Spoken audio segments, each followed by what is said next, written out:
Facebook মেসেঞ্জারে এরকমভাবে message করে আপনি কাউকে অবাক করে দিন। তো আপনাকে দেখানোর জন্য প্রথমে দেখাচ্ছি। ধরো এখানে আমি একটি মেসেজ করছি, ধরো এখানে আমি লিখলাম গুড মর্নিং।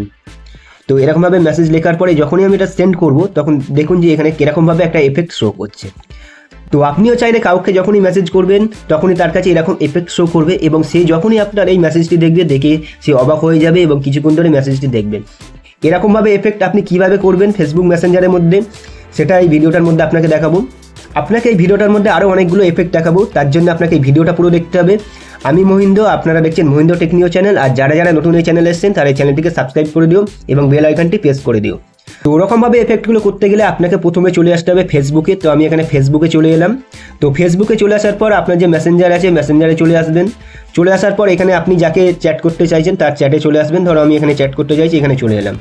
তো এখানে চলে আসার পরে তো এখানে ধরো আমি এখানে গুড মর্নিং লিখলাম। তো গুড মর্নিং লেখার পর এখানে যখন আমি সেন্ড করলাম ঠিক এরকমভাবে এফেক্ট শো করছে। তো এই এফেক্টটি আপনি কীভাবে করবেন, তার আপনি যার সাথে চ্যাট করছেন তার চ্যাট হিস্ট্রিতে এসে তার যে উপরে দেখতেই পাচ্ছেন যে এখানে আই বাটন আছে, এখানে আপনি টাচ করবেন। তো এখানে টাচ করার পর একটু নিচের দিকে এলে দেখতে পাবেন যে এখানে একটি অপশান আছে ওয়ার্ড এফেক্ট। তো এখানে আপনি টাচ করবেন।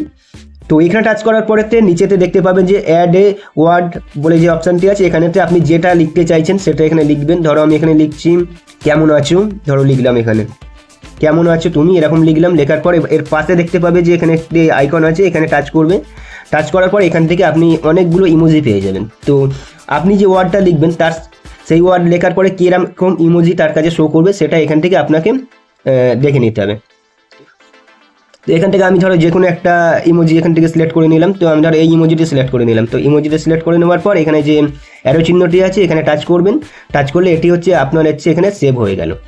এরপর আপনি যখন এখান থেকে ব্যাক করে আসবেন, ব্যাক করে ধরো এখানে আমি লিখলাম যে কেমন আছো তুমি, ধরো লিখলাম কেমন আছো তুমি। তো কেমন আছো তুমি লেখার পর যখনই আমি এটা সেন্ড করলাম তো এখানে দেখতে পাচ্ছেন যে এখানে এরকমভাবে ইমোজিগুলো তার কাছে শো করছে। এই হয়ে গেল একটি এফেক্ট। এরপর আপনাকে একটি এফেক্ট দেখাচ্ছি। তার জন্য আপনার যে মেসেজ যেখানে লিখবেন এখানেতে আপনি টাচ করবেন। টাচ করার পরে আপনি যেটা লিখতে চাইছেন তো এখানে লিখবেন। তো ধরো আমি লিখেছি, তো এখানেতে আমি এটা পেস্ট করে দিলাম। দেওয়ার পরে এখানে সার্চ অপশান আছে, এখানে টাচ করবেন। তো এখানে টাচ করার পরে নিচের দিকে এলে দেখতে পাবেন যে এখানে 3টি অপশান আপনি পেয়ে যাবেন, এই 4টি এরকমভাবে 4টি এফেক্ট আপনি এখানে পেয়ে যাবেন। তো প্রথমে যে এফেক্টটি আছে এখানে আমি টাচ করলাম, করার পরে এই যখনই পাঠাবো তার কাছে ঠিক এরকমভাবে লেখাটি যাবে এবং এখান থেকে এরকমভাবে এগুলো এফেক্টগুলো হবে। এরপরে ফের যে একটা লিখছি আমি ধরো তার জন্য ফের এখানে লিখলাম। লেখার পরে দেখতে পাবেন যে এখানে আরেকটি আছে সেকেন্ড যে এফেক্টটি, এখানে টাচ করবেন। টাচ করার পরে এটি সেন্ড হয়ে গেল, এটি একটি বক্সের মতন চলে গেল এবং যার কাছে গিয়েছে সে যখন এই বক্সটিতে টাচ করবে তখন বক্সটি এরকমভাবে ঠিক খুলে যাবে। তো এরপর আরেকটি আপনাকে লিখে দেখাচ্ছি যে এখানেতে ধরো আমি ফের লিখলাম। লেখার পরেতে এখানে ফের সার্চ অপশানে চলে এলাম। আসার পরে ফের তার পাশে যে আরেকটি আছে অপশান যে এখানে এইটা করলাম। এটা করার পরে দেখতে পাচ্ছেন যে তার কাছে এরকমভাবে ঠিক শো করবে মেসেজটি।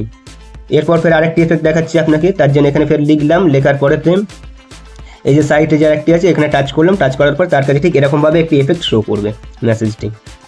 তো এরকমভাবে আপনি যাকে মেসেজ করতে চাইছেন এরকমভাবে মেসেজ করে এফেক্ট পাঠাতে পারেন। তো এই ভিডিওটা যদি আপনার ভালো লেগে থাকে তাহলে লাইক, শেয়ার, কমেন্ট আর সাবস্ক্রাইব করে দিন।